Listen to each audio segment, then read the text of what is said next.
the Night Watcher, it's not like they're twisting your words against you, trying to like trick you, right?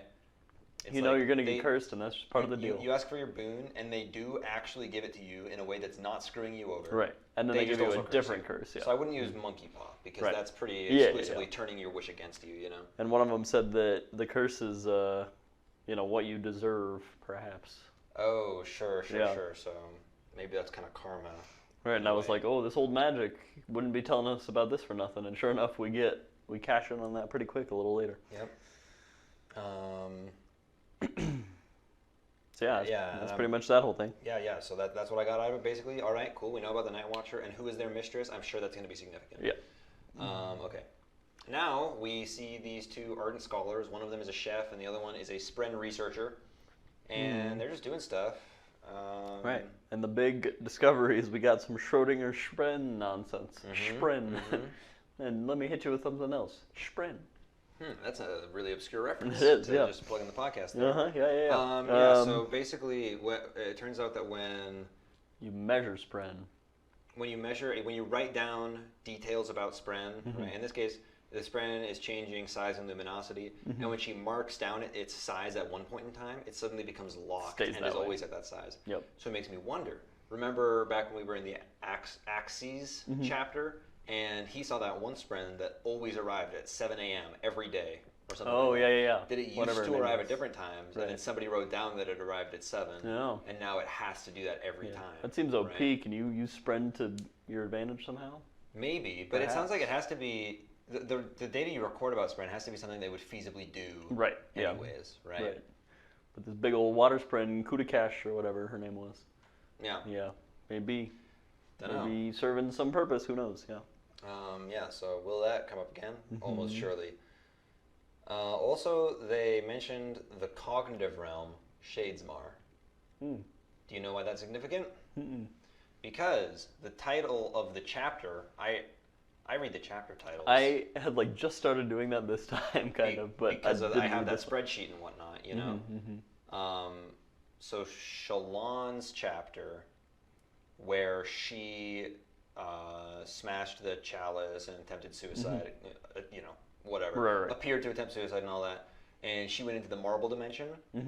That was titled Shadesmar. That was the name of that chapter. Oh, really? Yes. So she went into the cognitive realm, which has been mentioned by other people. That's my theory right now, which I feel pretty confident about. Man, Brando Sando leaving breadcrumbs in plain sight that I've just been missing. So when these scholar people mentioned this cognitive realm, they're talking about the marble dimension. And that lends, interesting. I don't know. I was gonna say it lends credibility to Shallan. You know, things should ended up in this dimension, but I never really marked that as non-credible anyways. Right, yeah. I mean, I feel like seems like that. It was pretty lame if Brandon Sanderson gave us these big significant hints, and then he was like, haha, actually that character was all just a dream. Crazy. They were just a little loopy that day, and it's like, well, that would be pretty lame. Yeah. That's pretty much that whole thing. Yep. Oh, also, the chef man, Chef Ardent was asking the question. He was like, when you record stuff about Shen, can you affect the Shen? Maybe it would even work with Fabrials, right?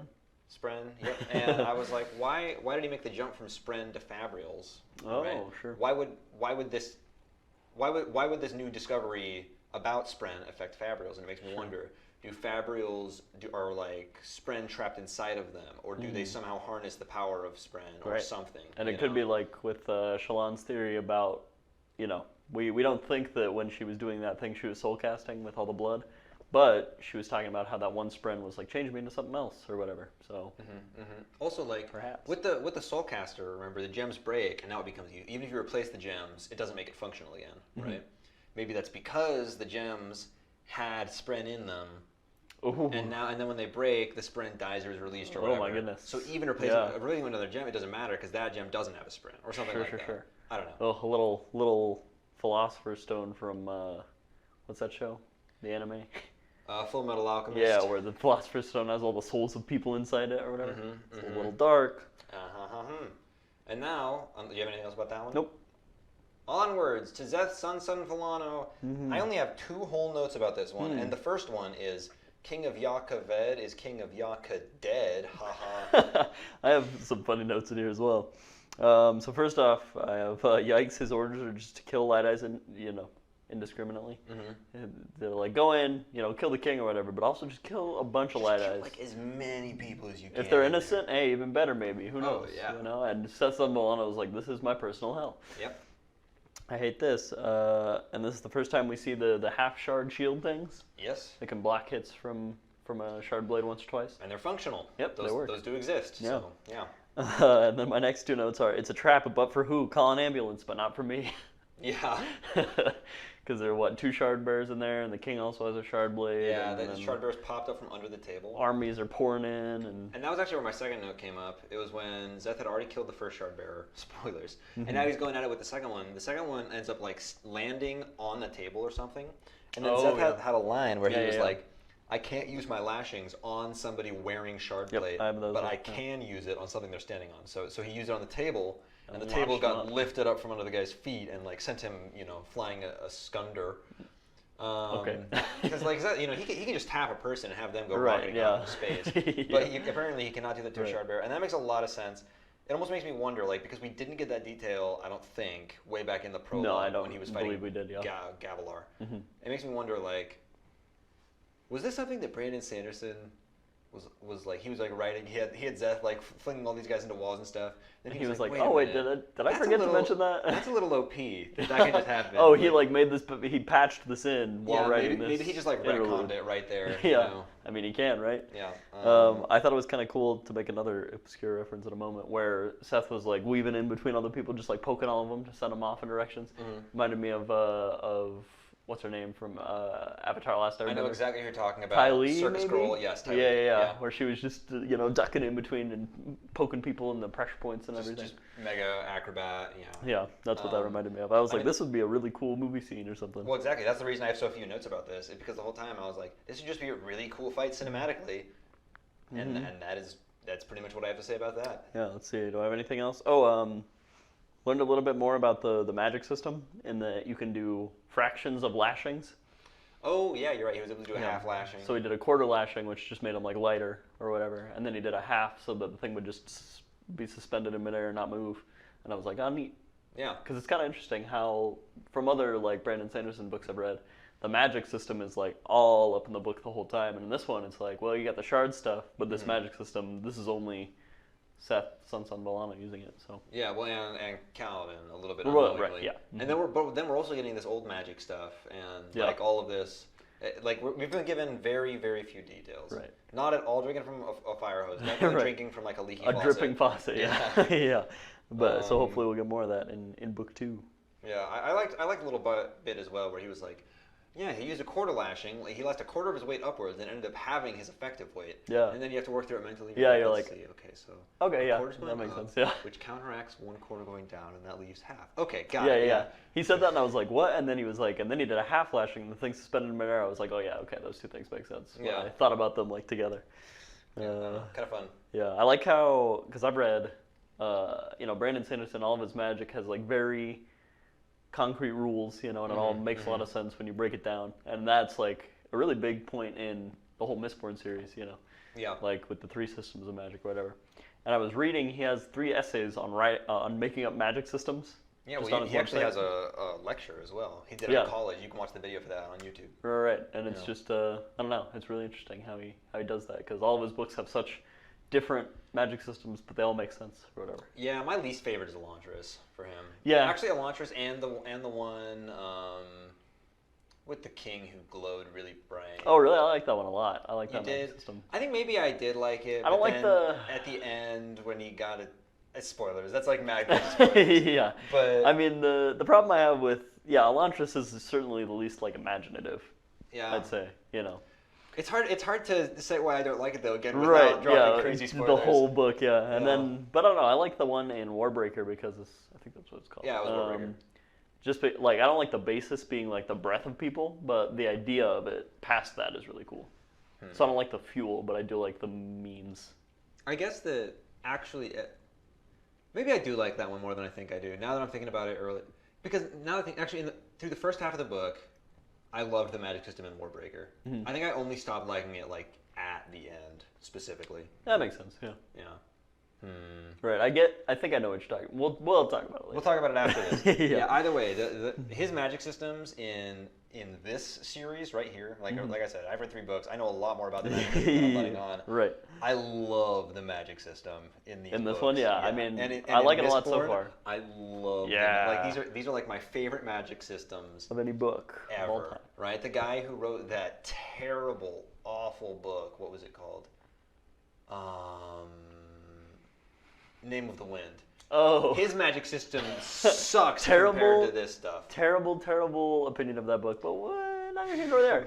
I actually don't like it that much. I know you I'm don't. obviously exaggerating. Right. Maybe I'm just comparing it too strongly. Like when I compare that to Brandon Sanderson, or even like The Wheel of Time. Yeah. Like the problem is don't get me wrong, The Wheel of Time had some bad books in there. Well, it had some books that were way too freaking long. Yeah. If I would love to see a supercut of The Wheel of Time that crushes it down, like whatever, like 13 books or whatever it is. If we could cut out like 4 of those. Right, get it down to the big 10 even. Yeah, that would be incredible. The thing, I won't say this too long because it's unrelated. I don't know. I think Name of the Wind is like, it's in its own like category of fantasy in a way. Like I think it's different enough from these books that drawing a direct comparison is a little lame. I see why you like it less. There's a genre of anime called oh my god, I don't remember what it's called. Either way, it's about, you have like a normal person. Is it slice of life? No. You have a person who's like, in real life, like they're kind of like a societal outcast. They spend all their time in their home just like playing video games, or they're a big nerd or whatever. For some reason or another, their life, it kind of sucks in the real world. Right. And then they get summoned into another world, a fantasy setting. Oh yeah. Right? This is like Sword Art Online. As like the hero of that setting. Sure. Right. And in that, once they get summoned, they're either like crazy powerful, super OP. or everybody loves them. Like for some reason or another, they're kind of a Peggy Sue. They can like do no wrong. Yeah, total Peggy Sue, like just incredible, right? That is Name of the Wind to me. The author, there's a little bit of that. He was like, "Ooh, I'll just make myself." It's like he's just like inserting himself into this world where he's like a god, Well, I mean, he did write it for fun. Like the first book, and then it just, he got crazy success that he arguably didn't even want. But like still.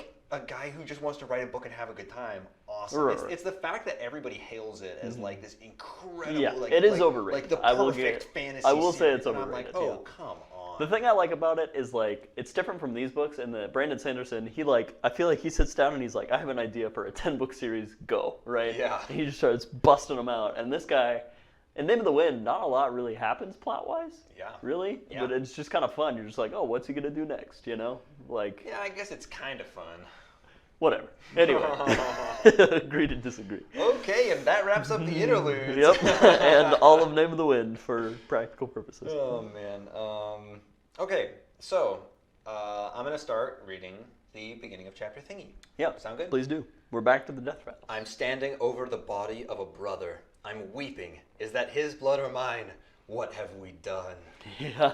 I like these so much more than all the other beginning and chapter things, the death rattles. I like Yasna's research, too, because it gives us like insight, Right. These are just like so mysterious, but they all sound meaningful. I really like the letters, too. Yeah. I like it all. But the death rattles are really fun. Yeah. All right. Yeah, so who knows that? Who knows what that means? We don't. You might. I don't. Yeah. So. Yeah. But they sound ominous. Death rattles are really fun. cool.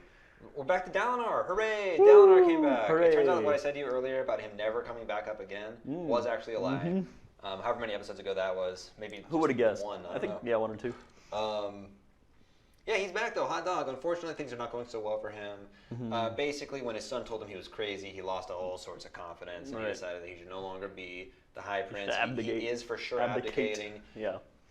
And Adolin is way less cool with it than I thought he'd be. Adolin hates the idea. Adolin's like, I'm sorry, I didn't know my actions would have consequences. And Adolin is like such a freaking baby. I hate know. That guy. And then Dalinar's like, he's like, I can't control this, this is making me weak. And he's like, well, we can hide it and everything will be fine. We can just ignore our problems, just bottle them up and they'll he's go like, away. weren't these the problems you were telling me about? Like, not a couple chapters ago? Yeah, it was. Yeah. He had one line, Adolin said, but I don't want to be High Prince. And the way Ryan Kramer narrated it, he was like, but I don't want to be High Prince. Like, he made him sound like such a super prissy, pretentious. Oh my god, I hated Adolin so much in that moment. Yeah, I don't know. Like, I can't totally fault Adolin because I'm like, well, he's not, he's kind of young, right? Doesn't really know like his place and things yet. Yeah. I'm like, he could be a High Prince if he really wanted to. He's just like, he doesn't want to. I think it more comes from a place not of him being incapable, but from him not wanting to see like Dalinar fall from the pedestal he's kind of put him on. Yeah, Adolin's just a baby, but like, yeah, he's immature for sure. But like, the thing is, when you have responsibility like forced on you, you do kind of tend to rise to the occasion a little bit, Yeah, I agree with that. For example, when you got a dog. I got a dog, and suddenly I'm much more responsible than I was in my day to day. Right. Or like when our roommates, moved out and we started cooking a lot more, suddenly there are more dishes to do than ever before, and I now do more dishes than ever before. Right? Like when there's a necessity, you just gotta, and you just do it. You telling me about your responsibility for owning your dog was like part of the reason, that was like part of what pushed me over the edge to want to get a cat. Yeah. Congratulations on soon getting a cat, by the way. Thank you. I think Mochi's the name, after all. But not Luna with an H? No, right, I don't think whatever. so. Yeah, we'll talk about that later, yeah. Okay, let's see. What do I have here? We go back into Dalinar's vision. He's a guard. He's a guard who other guards don't seem to like. It doesn't really matter. Yeah. And one of them are talking about 8 weeks of winter, and Dalinar's like, whoa, that's kind of long. Crazy. Yeah. And it makes me wonder, did seasons used to be longer? Aren't they, don't we kind of know it's a little weird? It sounds like it was weird back then, because one of the guards was commenting on it. And Dalinar was like, oh man, sometimes winters are long, but not that long. Yeah, I think is what he said. Yeah. So what I'm saying, is that now, in present day, because all of his visions seem like they're in the past. Yeah. So what I'm saying is, like, in present day, winters are never 8 weeks. So what was the difference back then that caused? Are they? Yeah, because I feel like just generally longer, or what? I feel like we read in some previous chapter that the seasons are a little wonky, but I don't. They totally are. They're unpredictable, and they're short. Yeah.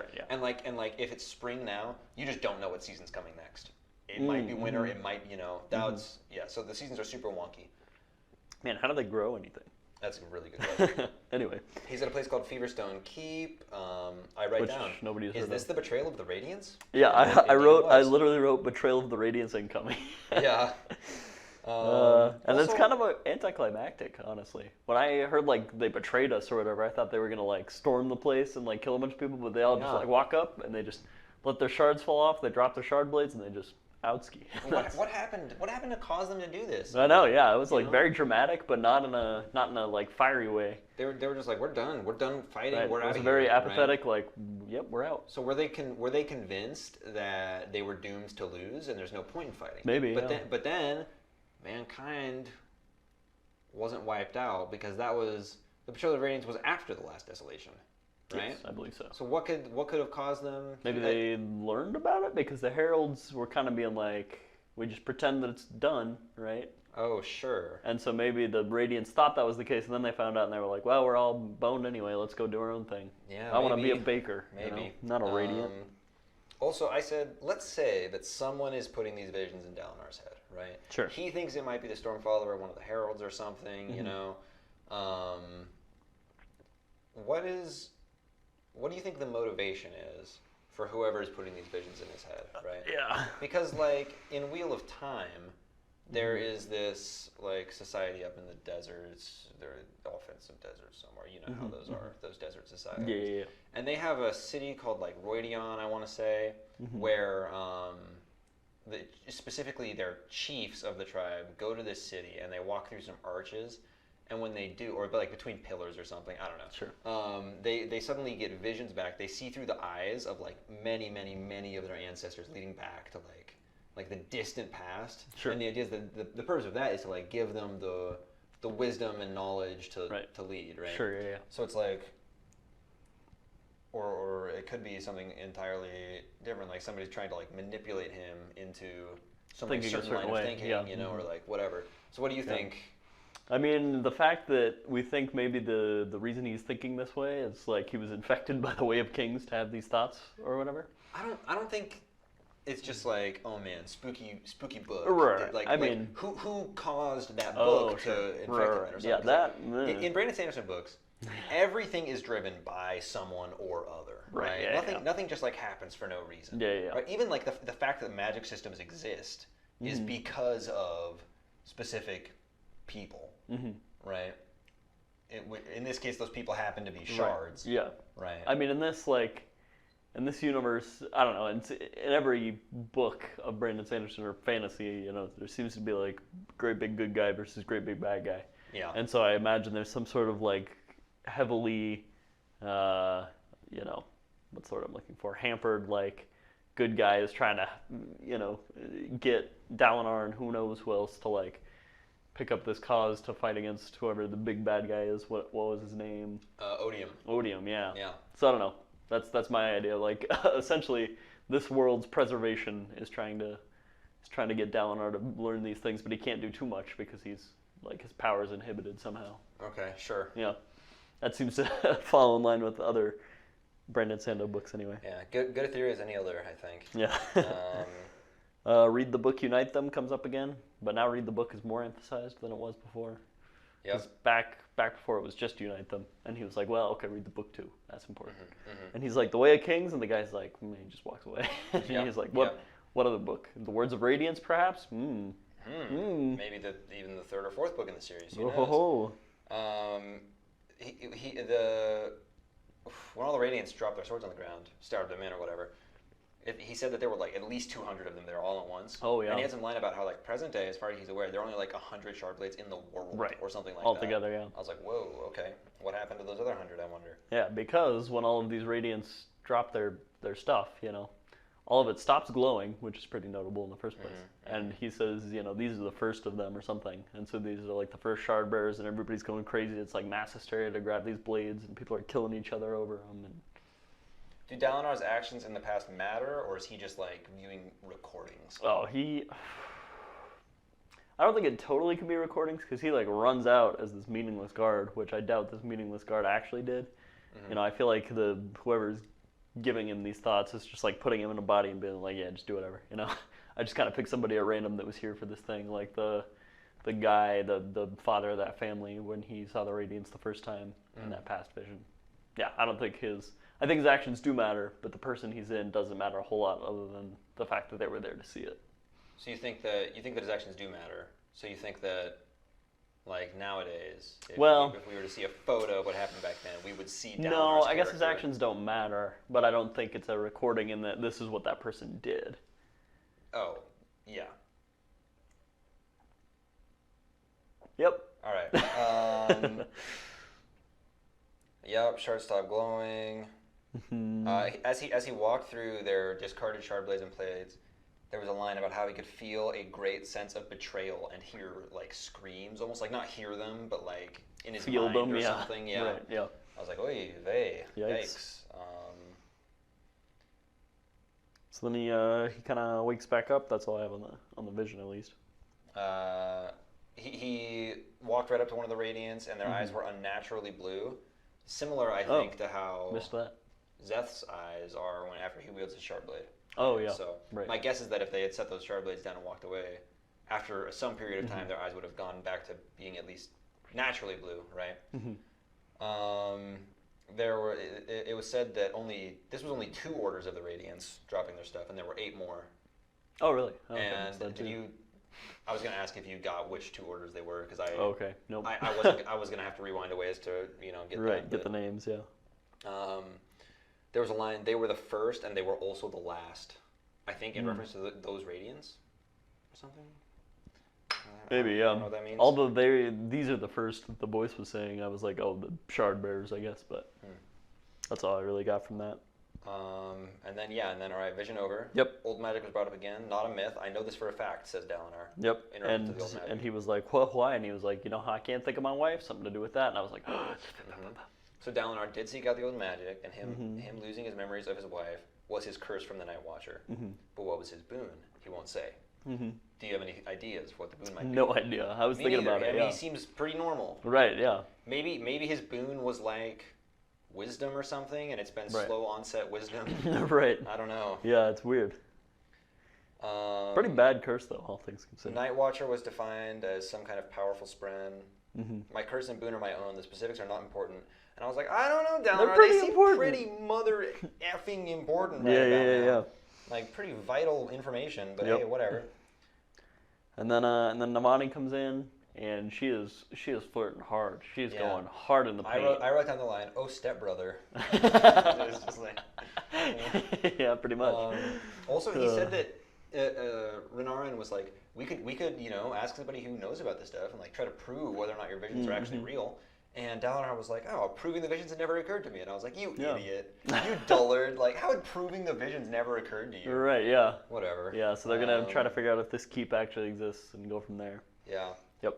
And those are all my lines on that. And he tells Navani about the thing, so she knows and she records like all the stuff so that they can use that to research. They're gonna send out the yes no. Yeah. And then she's like, hey, whatever. And he's like, leave, get out of here. You stupid dumb animal. Yeah. And she finally is like, well, all right. And then she gets like, I don't want to have sex with my sister. Right. God. And she like for the first time is actually deterred and like leaves without saying anything. And I was like, oh. Well. Next chapter. Yep. He must pick it up. The fallen title, the tower, the crown, and the spear. What? Don't know. That one's meaningless to me more or less. Yeah. The spear has, I don't know, some significance maybe. The title someone doesn't have anymore. Well, whatever. Yeah.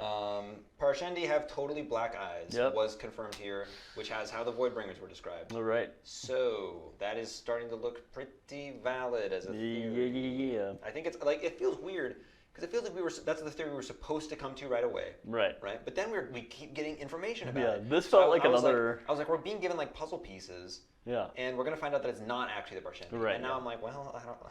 Right. It all lines up. This one felt almost like a retcon too, because it was in a Kaladin chapter. It was mentioned like kind of offhand, but like, well, not offhand. It was more like, the Parshendi do have black eyes, but let's get to the chapter. Yeah. And I was like, did you just forget to mention that earlier? Or like, are you specifically leaving this detail here? It was weird. There was a line, feeling a strange surge of strength. All the arrows hit the wood around his hands. And I was like, how does he do it? What could be the reason for this incredible power? Yeah, man. And then I wrote down, no, Dunny. Yeah, Dunny dead. Yep. Kaladin tries to go back out to get him, and Moash like tackles him so he doesn't die by running back recklessly. And then it turns out that this time, miraculously, Bridge 4 has no wounded folks. So what does Kaladin do? He goes off and he starts saving the people from other bridges. Right. And I write down Kaladin is Bridge Crew Jesus. Yeah, pretty much. It's just how it be. Yeah, more or less. Yep. And he like, in a way, he's like healing all these other randos won't bring Dunny back, but I don't care. Yep. And this is just kind of Kaladin's MO at this point. And then I wrote down magic self-healing redux or redo. I don't know how to pronounce it. It just means again. Oh, okay. Part 2, Never heard that before. REDUX. Read a book sometime. And then Moash has a change of heart. He's like, I pegged y'all wrong, Kaladin. Yeah. And I was like, Moash is like, you might be a dumb, awful, no good son of a bee, but you're honest. Yeah. I like that. Yeah, I like that in a dude. Okay. Yeah. Next little words. The burdens of 9 become mine. Why must I carry the madness of them all? O Almighty, release me. And then he does.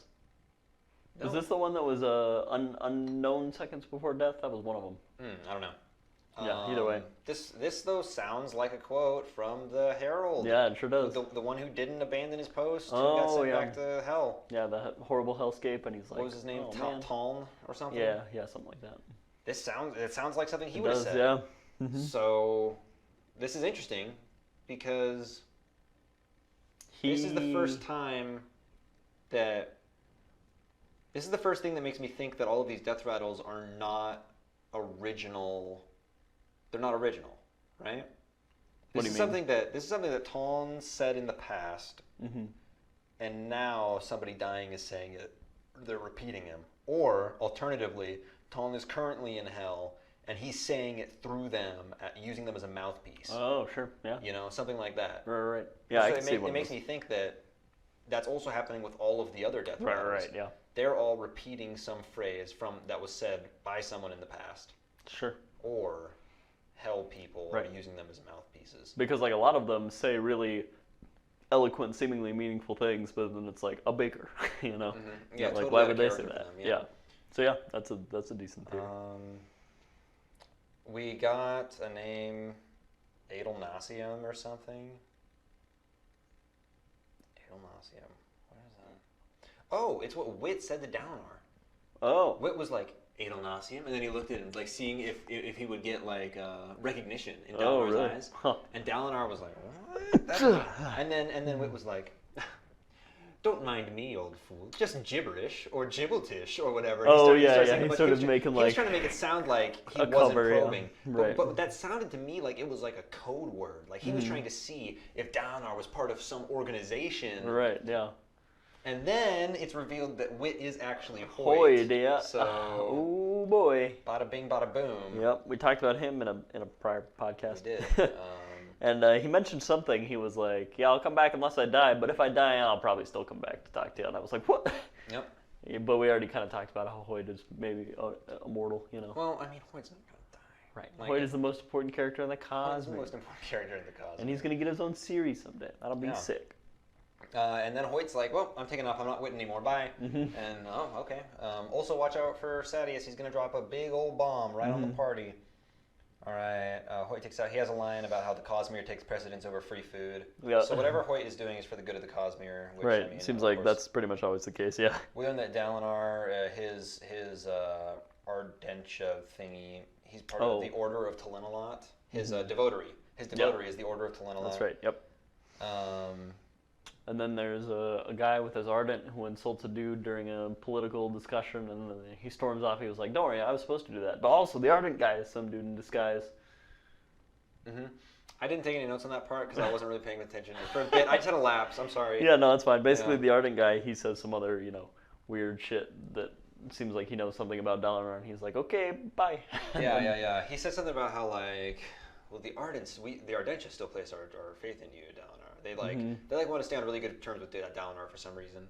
And it seemed like he was kind of speaking on behalf of the Ardentia in general. Right. Yeah, that he was more important than he appeared to be. Sadeas is declaring Dalinar innocent, and vis-a-vis, Adolin sucks. That's like Adolin's whole character. Is like, I hate Sadeas. I don't trust him. Also, you're crazy, Dad. Right. And then Adolin is just wrong. And then that goes out, and I'm like, oh man, that cuts out a whole third of Adolin's personality. Now he only has dueling and being bad at courting people. Yeah. like he's got to find a new hobby stat. I kind of don't like Adolin. I don't know. Yeah, I don't know. Again, I feel like I don't blame him as much as I should, but yeah, whatever. And then he doesn't have any redeeming qualities. Except for saving that one lady. Yeah, that's pretty much it. That's it. That's the one thing. Other than that, he sucks. Yeah. All right.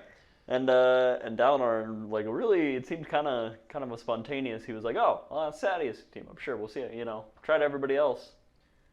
Well, it was because he cleared his name. Yeah. Sadeas was just like, "Oh, by the way, I'm actually a really cool, trustworthy dude, right. and you've been being a dick by not trusting me." Yeah. And Dalinar was like, "Huh, all right. Yeah, no, I guess I have. Let's be bros. Yeah, cool. By spontaneous, I meant more a second-degree murder sort of situation where it was in the light of this information he was like snapped decision. It was a crime of passion. Yeah.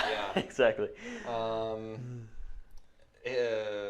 Sadeas says that these things were orchestrated, right? The gems in Alucard's shard plate had been damaged ahead of time. Oh, yeah. And the strap had been cut, and maybe, he said, even the surprise Chasm Fiend arrival was orchestrated. Right, yeah. And I was like, who in the world has the how power would they to orchestrate do that? Yeah.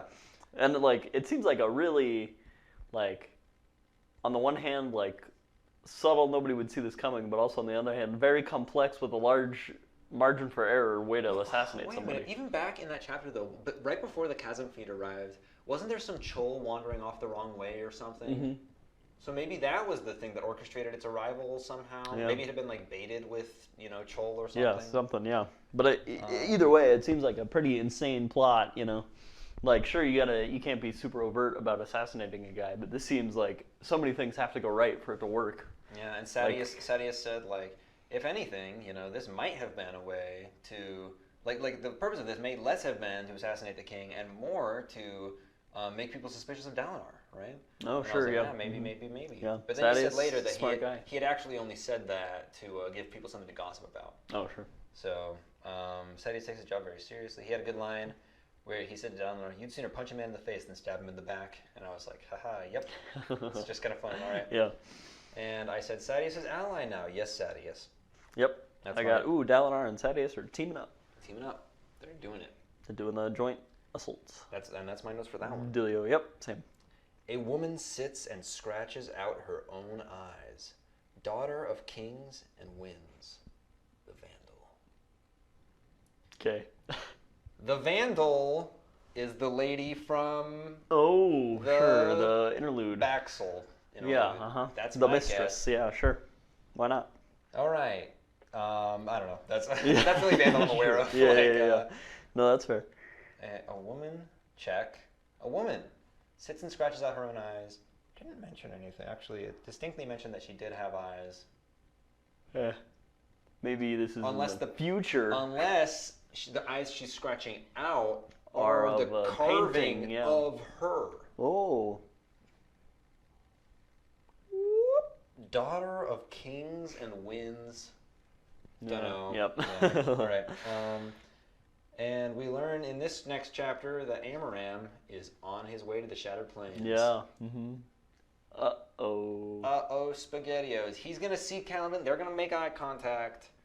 And then something bad is going to happen. Right. This is prime, climax of the book fuel coming in hot. Yep. That is going to be something. And everybody, they hear that Dalinar is coming, and they're like, oh, Dalinar, he's so great. And Caliban's like, well, all White Eyes are terrible, no matter how great Dalinar does sound, which he does sound great, but there's something wrong with him, guaranteed. Yep, and that's just because Caliban's a loser, blinded by rage. Yeah. Somebody says something about how the king of the heralds is the Stormfather? Yeah. Okay. Jezreel, yeah. Yeah. Mm-hmm. I thought of them as distinct dudes, because last time I saw Jezreel, if I remember correctly, he was just a kind of a human. And the Stormfather, last time we saw him, if memory serves, was a giant face in the cloud that took up the whole sky. Yeah. So that, that sort of distinction, I think, led me astray. But hey, maybe they're the same. Maybe they're the same guy. All lining up. Man, is Teft a herald? Maybe. Because they're talking about the heralds being gods. The heralds aren't gods. Yeah. He seems like right, and Sigil's well, not to you. And he's like, whatever. Yeah. He's like, shouldn't I know? I am one of them. Here's my herald card. Teft knows things about the heralds and the Radiants that he should not know. Right. And it's not like normal amounts of info. He was part of some organization, wasn't he? And he said that everyone else in it died. Yeah. Right? Herald Club. Teft sounds a lot like Talc. Maybe it was like a Radiant fan club that he was a part of. And that's why he knows all this stuff. Right. And then I just write down, why is Rock so good with the bow, I wonder? Yeah, that was interesting. They find all these spheres, and they're like, well, we can find a way to keep these because we found an emerald brome and enough money equivalent to an emerald brome. So if we turn this in, they won't ask any questions because that's a crazy amount. And then they shoot the money to a bridge, and then... And that is that chapter. Yeah. Oh, also we learned a little bit when they're going through the Parshendi, Shen hisses at him and tries to keep him from moving the bodies. I think we'd already learned though that the Parshendi don't like the bodies being moved. Right, but we didn't know the Parshmen also had an issue with that. Yeah, and when Parshmen die, other Parshmen will take them out into the wilderness, put them on stone slabs after wrapping them in linen or whatever. I don't know. It seems like that might be relevant at some point. Light grows so distant, the storm never stops. I am broken, and all around me have died. I weep for the end of all things. He has won. Oh, he has beaten us. Ah! Sorry, I don't know. Odium, you crafty boy. I had all the emotion welling up within me, and I had to let out a primal screech. Right. No problem. We all let out primal screeches every now and then. Light grows so distant, the storm never stops. That's the Everstorm, right? Storm never stops, Everstorm. Yep. I am broken, and all around me have died. Well, that can mean anything. Yep. I weep for the end of all things. He has won. Oh, he has beaten us. Yeah, that's just Odium. Yep. Odium Unleashing the Everstorm in the last desolation, etc., etc. Slapped a bunch of people around. Yep. Women Parshendi are maybe fighting with their husbands or something? Yeah, and Dalinar was like, I guess in the 6 years we've been out here in war in the Shattered Plains against what is effectively an alien race, we've never brought one of their bodies back for study. Yeah, I was like, and I was like, this is bad writing. Brandon Sanderson sucks. Yeah. There's no way. You're right. Nobody would have brought one back for study. Right. It's But impossible. then, he's like, while they're fighting, he's like, yeah, I did send some back with the scholars. So I'm like, for the first time, they're just like, oh yeah, why did we never think of that? Yeah, this was weird. Yeah, it was after this battle. They brought him back for the first time. Yeah. I was like, what? Come on. What? Come on. That's crazy. He had a line where he disclosed that he had almost attacked Gavilar. Yeah. And it sounded like it was out of jealousy over Navani. Yep. So. Because he's like feeling the thrill again and not the nausea. Yep. And it's welling up, and he's like, time for the Blackhorn to come back into town or whatever. Blackthorn is gonna stab some dudes. And he starts going, and then he gets the nausea for a second. And he's like, nope, stop, thrill, come on back, and then it does, and then he kills more people, and it's insane. Mm-hmm. So this was their first joint plateau assault. You know, 2 armies, and then but a second Parshendi battalion showed up, and I was like, what? Oh. So if the thing is, if they sent their second group to this battle, they could have sent more groups all along. Right, they could have had this idea before the Alethi did, or before Dalinar did. I mean, the Parshendi have the capability to send more folks. Yeah. The Alethi, they've had something stopping them from doing this whole time, and that's the motivation competition between the high princes. But the Parshendi always could have done this. Right, they seem to have no reason not to. Yeah. So it makes me wonder, why haven't they? Right. Yeah, it makes me wonder.